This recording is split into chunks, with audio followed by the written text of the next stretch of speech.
Today, I want to get a little critical and talk about the critical function of the mind.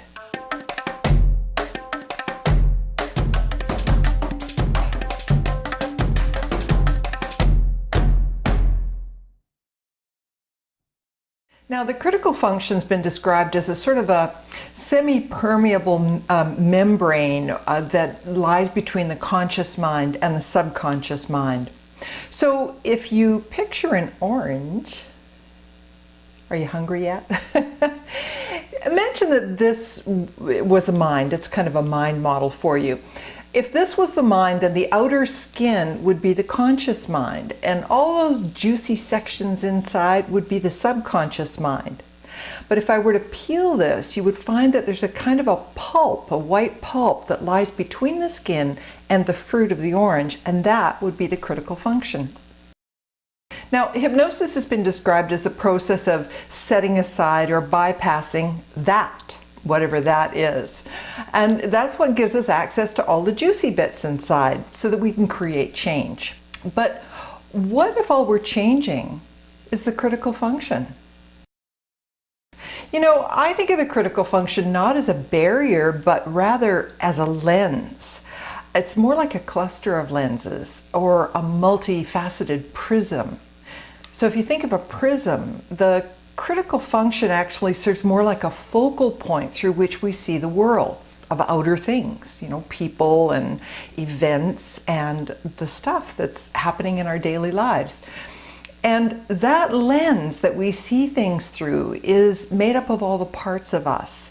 Our parts hold on to our experiences from the past. They color how we see things, and it's all based on what we learned, which gives us a sense of knowing.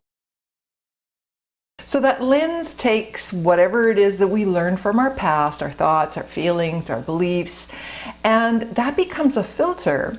So the critical function then filters out everything that doesn't match with what we've already got in there established as reality for us, as a belief, or our thoughts, our feelings, form our beliefs. And it's all based on whatever matches our past experiences. So we don't ever really get to experience a true presence because we're always filtering things out through that lens. So all that we can see is some version of the past.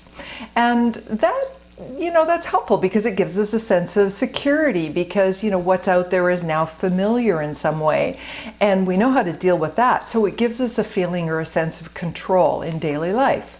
Now, it may not make us happy, but at least we know how to cope with it. And so that's what gives us a sense of control. But it's really a false sense of security that we're getting from this because the lens also limits us. Now, some call this ego. You know, metaphysically, ego is just whatever you think you are.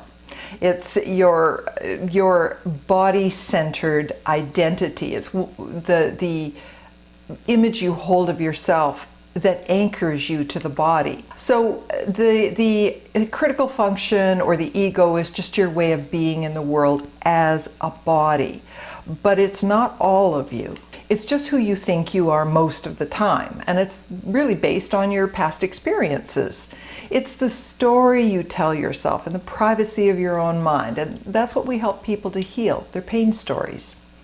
Now, I had a client who was seeing me for weight loss, and something really interesting started to happen. As we released the internal pain and negativity that was coming out of the past, he started to notice things in his outer world that he hadn't noticed before. He started noticing places that he was walking past these places every day, had been doing so for years and never realized they were there. They'd been there all along. He just wasn't noticing them. They were being filtered out of his experience.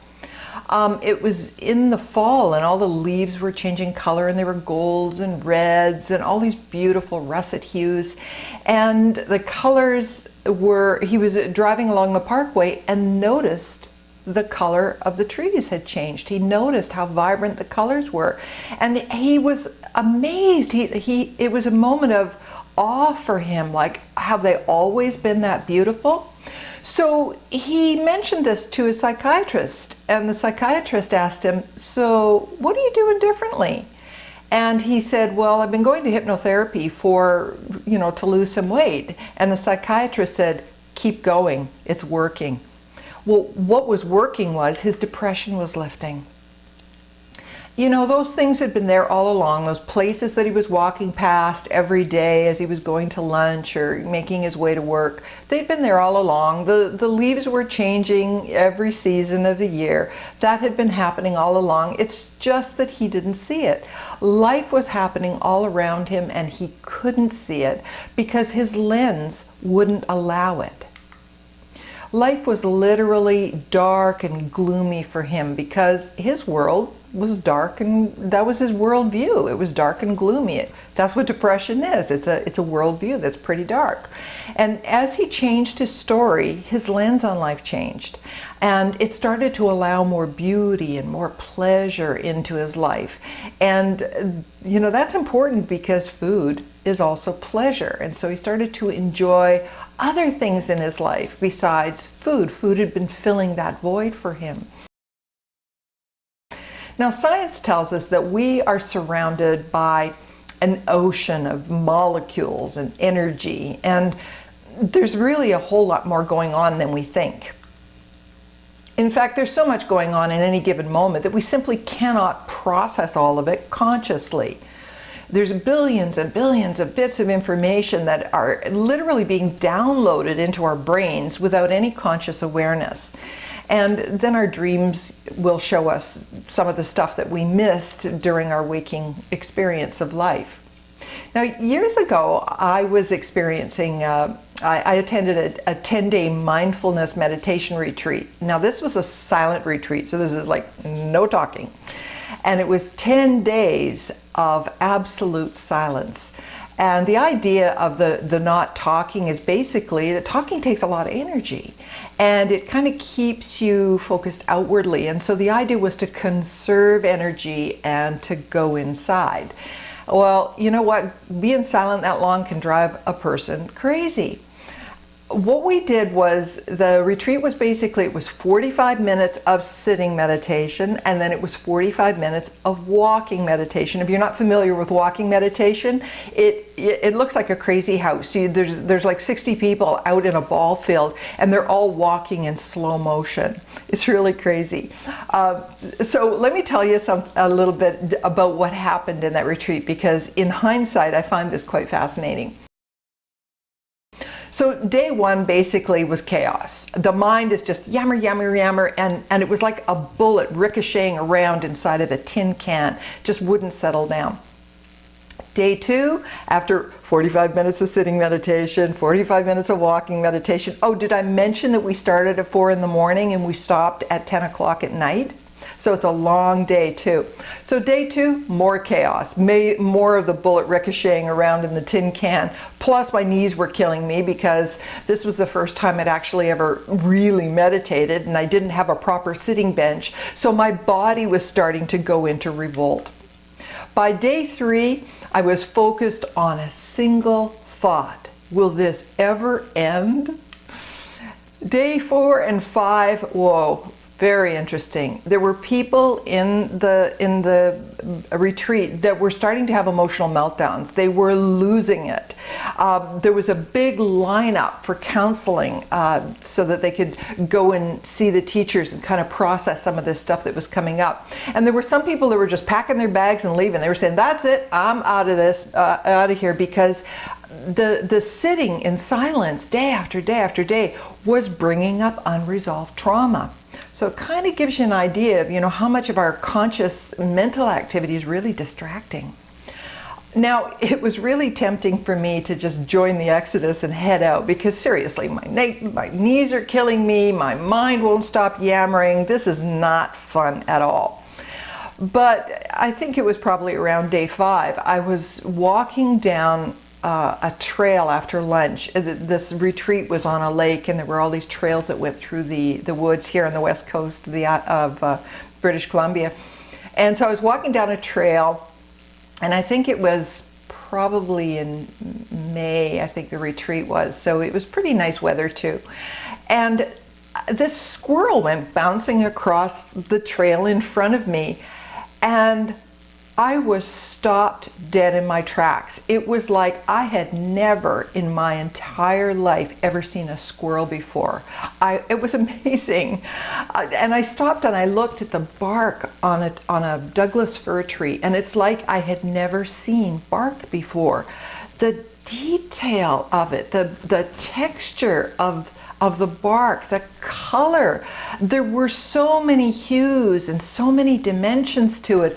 It's like I'd never seen a tree before.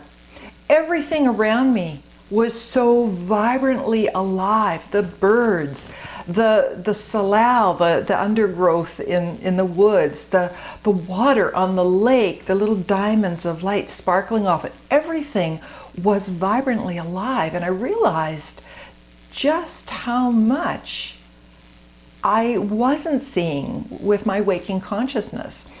And I realize now in hindsight that what was happening was I was actually starting to see just how much my critical function had been filtering out of my conscious awareness. Now, nothing around me had changed. I mean, the trees hadn't changed. You know, the squirrel hadn't done something to suddenly look like Superman. All that had changed was my lens. It was how I was perceiving things. And I think that that is what we're healing with hypnotherapy. Now, the critical function, as I see it, holds all the parts of us that formed around our past experiences, and that's what forms our belief system. So all of our past experiences, thoughts, feelings, those things that are repeated, they become our beliefs. And the job that our critical function serves is basically to keep us congruent with our beliefs.